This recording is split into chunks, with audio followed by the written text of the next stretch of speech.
Hello and welcome to episode 28 of Intruder Theatre in the Making podcast. I'm your host Remi Rachuba and thank you so much for tuning in. Now, in the previous episode, I talked to Basia Binkowska, the set designer of Intruder, and in the previous episode, I broke down the whole crowdfunding process.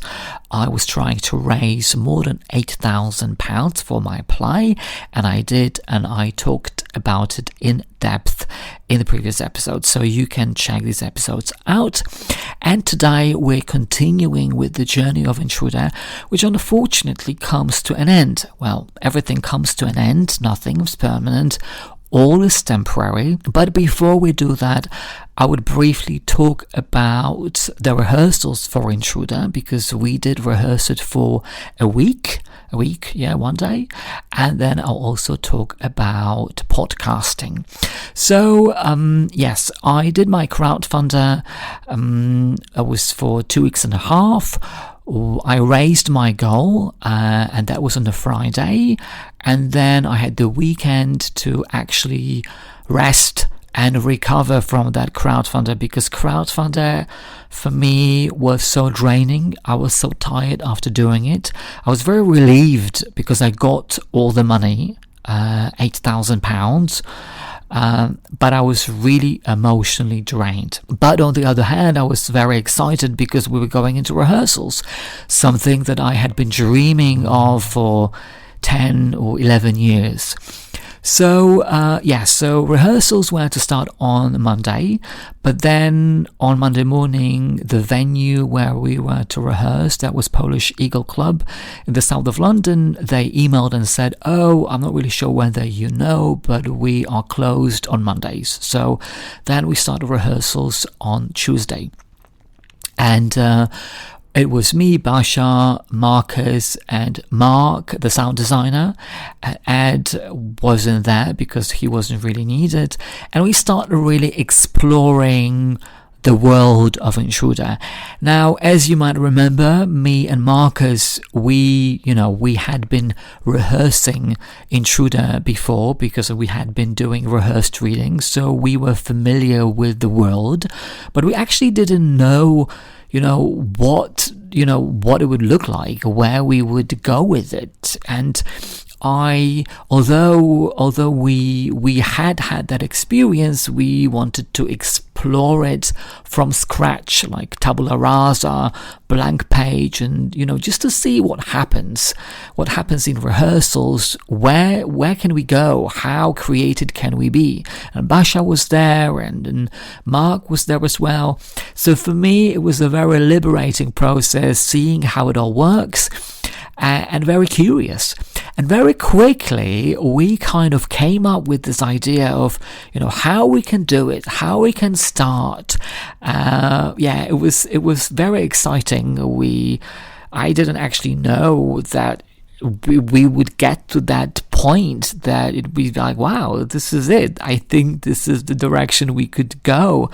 Yes, it still makes me very excited to think of what we came up with and what we can present to the audience. So yes, I hope when we rehearse it again, we're going to come back to what we did back in March 2020.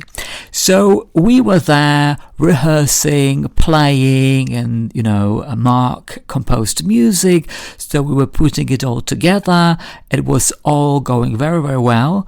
As far as COVID was concerned, yes, we could hear that the number of infections was rising, but at that time in that week it wasn't that dangerous, so we were just plowing through. And even we rehearsed it on a Saturday and then came back to rehearsals on Tuesday the following week. And when we came back to rehearsals, the situation has changed.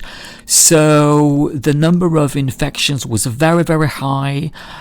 We talked about how, what we thought and how we felt uncomfortable about the whole situation, and that it was really getting very serious. And we were just thinking, well, we're not particularly sure whether we're going to go ahead with rehearsals because we don't know what's going to happen, and we all felt that maybe traveling to rehearsals wasn't good. So then we made a decision, and it was a mutual decision. We spoke to everyone that we would stop rehearsals, and that was it for that Tuesday. We didn't have a big dilemma. We just knew that whatever was happening there outside in London or in UK or in Europe, all over the world, wasn't looking very good. And we actually quit rehearsals, I think even in the morning, or maybe early afternoon. Definitely, it was very, very quick. And came back home. And then, the rest is history. We then needed to cancel everything and cancel the whole tour and inform the venues. And by the time we were emailing, we could see what was going on, and everyone was going on furlough. And when we were emailing, we were already getting some automated emails from the venues, from people that, everyone was closing down. So it was just a matter of informing everyone and putting it out there on social media that everything is cancelled, because we had also informed the venues. So it was quite obvious. I think people already knew that everything was being cancelled. People were just going to be at home for quite some time.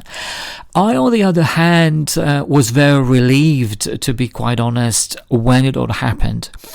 It was all very, very exciting for me to be going into rehearsals and doing it. But on the other hand, I was producing it as well. So it wasn't only that I was just performing and, writing it.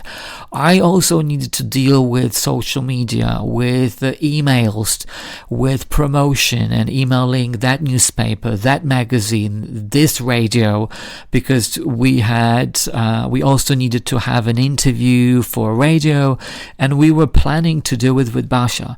So everything was just all over the place. It was very, very busy, and I just came from that crowdfunder and then going straight into rehearsals. So I was very, very tired but excited, and then in the evening I was doing all the extra work, so it was just a lot. So when the pandemic hit and we cancelled everything, to some extent I was really relieved. I was really happy. I thought, oh my God, thank God for that.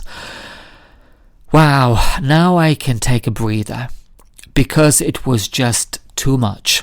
And just thinking about the whole tour and the premiere, because we were to have a reception and my parents were to come, and inviting all the guests, and it was quite a lot.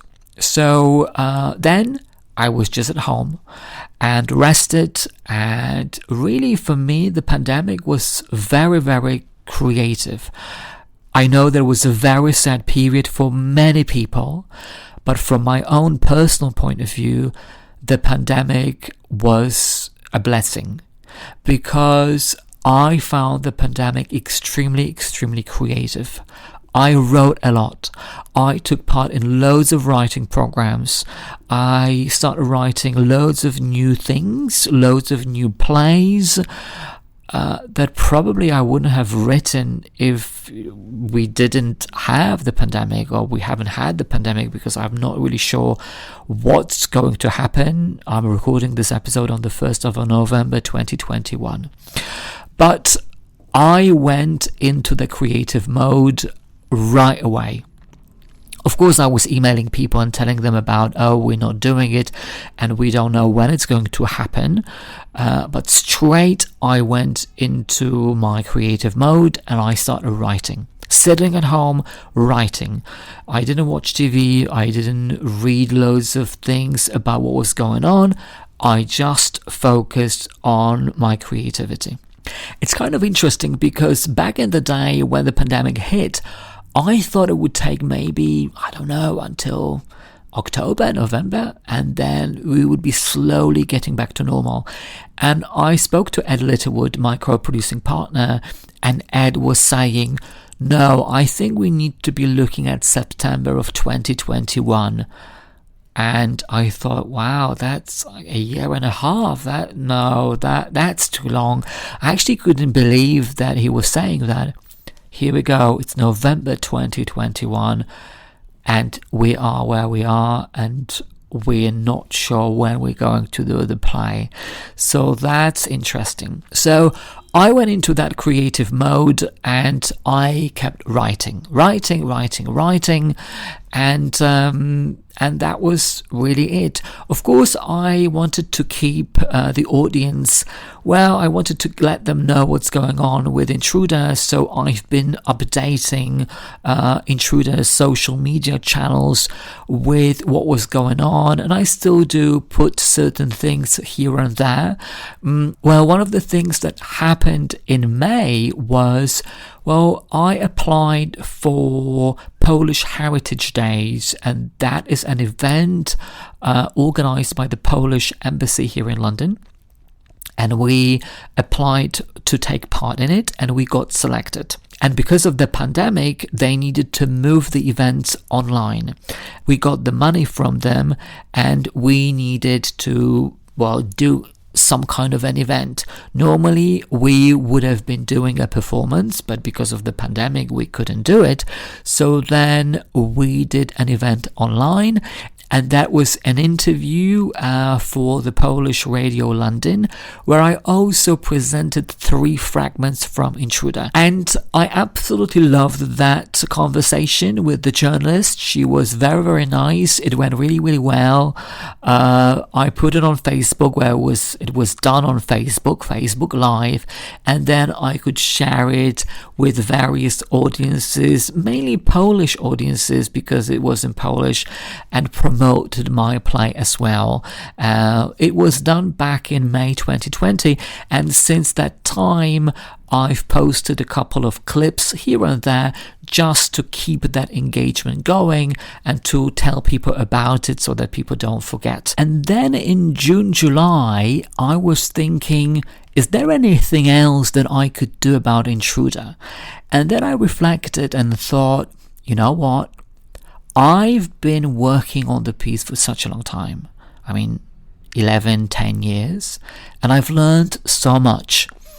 I was writing it, I was redrafting it, I contacted various theatres, organisations, I did rehearsed readings, I applied for funding, got funding from Creative Scotland, then Arts Council England, then I produced my work, then I got creatives, then I got ACE funding, then did a crowdfunder, and I thought, wow, I've done so much. Maybe I can share it with someone. Maybe if I share it, maybe someone will find it useful and helpful.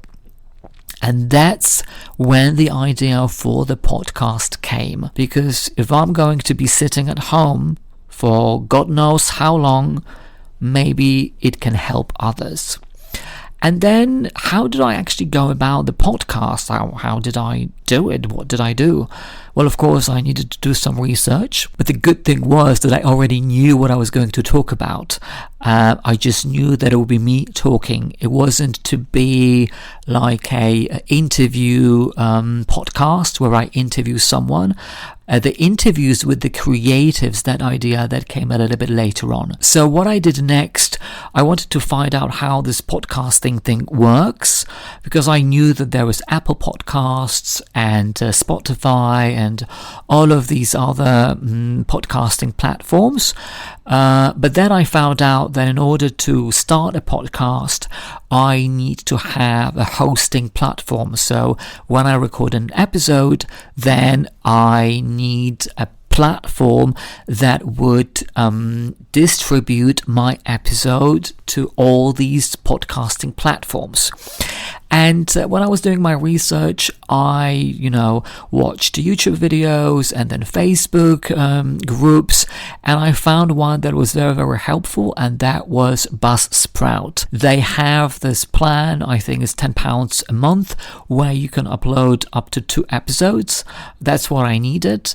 And it was just a matter of uploading my episodes. So I knew already that my hosting platform would be Buzzsprout, because the hosting platform gives you an RSS feed that is important to get into other podcasting platforms.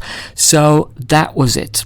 I would always recommend Buzzsprout because they've been super, super friendly and helpful, and I really, really liked them. So then once I selected that, I then needed to work on my episodes.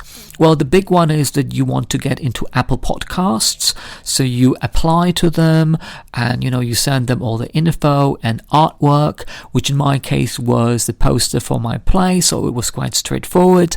And then they accept it. I mean, the major thing is to get into Apple Podcasts.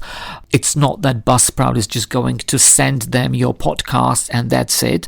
No, in order for the Buzzsprout to send your episode to Apple Podcasts, it needs to be vetted by them, if I understand it correctly. So it was all done, all the info about the podcast was prepared, the artwork, and it was just a matter of recording it. I started it in September. Well, one more thing that I did, I actually needed to have my equipment for the podcast.